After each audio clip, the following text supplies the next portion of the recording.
This clip is brought to you by SaveWithConrad.com.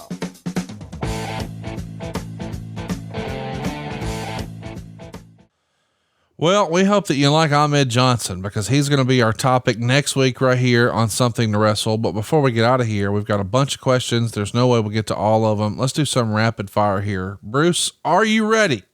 Okay. Ringside. Okay. That's an inside joke to one of my listeners. Ringside Rent Jones says, what reason did Vince have for not giving Diesel the money he wanted before leaving for WCW? Wasn't warranted. Brandon wants to know, what is Bruce's take on Kevin Nash saying that his edgy character towards the end of his WWF run was the precursor to the Stone Cold character? I think that, in a lot of ways, the attitude was. Mr. Spanks wants to know, was Sean feeling any type of resentment of Nash getting the title? After all, Sean had been there for years and never gotten the big belt. I don't think so. Joey wants to know, why didn't Diesel ever get a marquee victory as champion?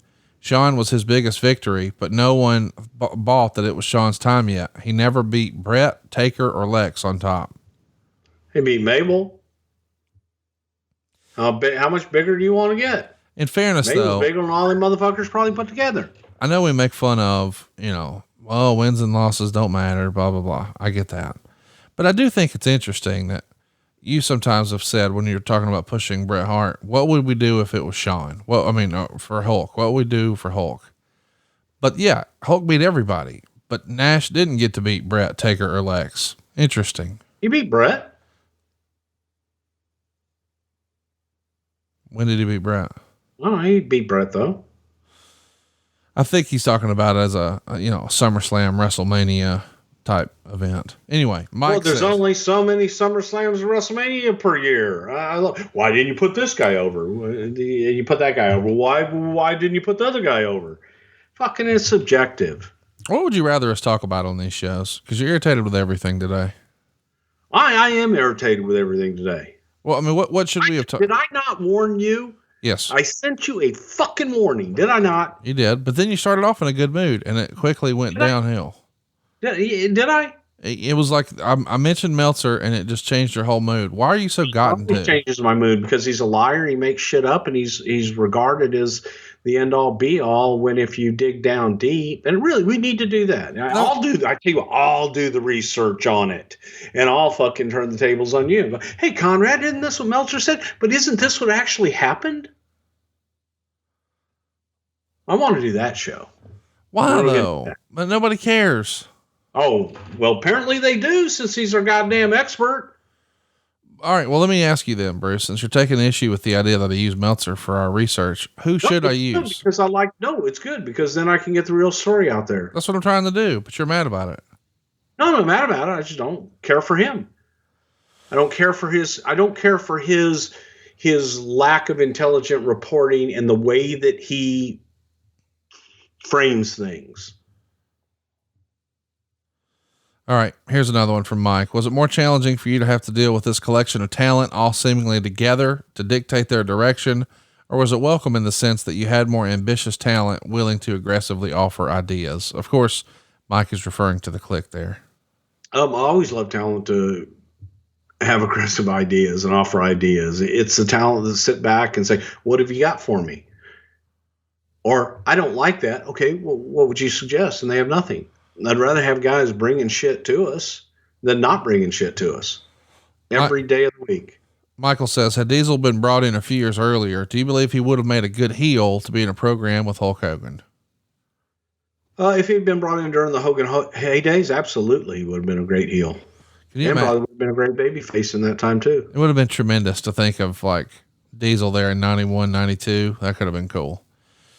James wants to know, what's the best road story that Bruce has heard about Diesel and the Click? I can't tell that. I can't tell the true best one.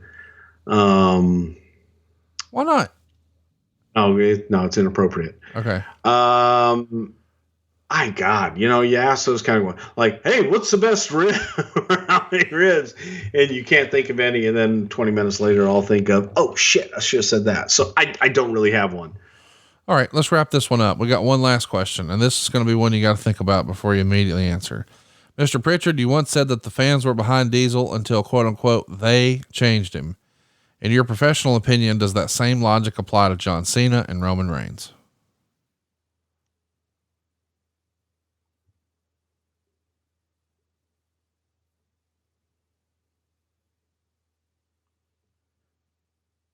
No, because it's apples and pomegranates.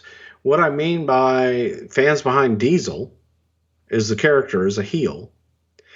They changed him. They is me. They is the creative. We changed him to a different role, changed his opponents, but then we changed the Diesel character. And in one sitting, he went from being Diesel to Kevin Nash playing the role of Diesel. Cena and Roman are just Cena and Roman. John Cena is John Cena. John Cena is not playing a character. He is a character. Roman's Roman. Next week, we're going to be talking about Ahmed Johnson. Well, believe it or not, he's been one of our more requested topics. Are you looking forward to talking about Ahmed next week? Well, it'll be a short one.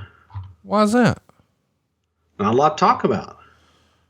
I mean, we got 95, 96, and 97, right? Maybe a little 98. Well, it'll be interesting. I'll tell you that right now. Well, I'm looking forward to it. I think I'm looking forward to it too, Conrad. So do you want to freestyle a guess as to when you think we might be able to get everybody together and click record? What time is it? I don't know. Maybe later on today. How about that? Ladies and gentlemen, stay tuned for later on today or Tuesday. One of the two. What do you think about that, big boy? I'm shocked, happy, excited, ready. Are you happily shocked? I'm happily your little shocked. cheek, dude. Your little left cheek just got red on that. That's cute. Because I can't believe I get to talk to you again, and you fuss at me about Dave Meltzer a little longer. It's fun. Well, that's what we do. It is what we do. We'll see you next week right here on Something to Wrestle With. Bruce Prichard. Rock on. You weren't sure what to say there, were you? I got confused. We've been out of the habit lately, but it was nice catching up with you, buddy. It happens. Same. Go enjoy some alcohol and the rest of your Memorial Day weekend. I gotta eat. I get it. It's a wrestling podcast, but he's saving us money on our mortgage. Do you really trust this process? The reviews don't lie. 5-star review after 5-star review. We make it fast, we make it easy, and it's no cost or obligation. Give us a shot to earn your business. I'm telling you, you'll be glad you did, especially if you like keeping more of your own money. You don't need perfect credit or money out of your pocket, so what are you waiting for? Hurry to SaveWithConrad.com. Hey, it's Conrad Thompson. Thanks for checking out the podcast here on YouTube.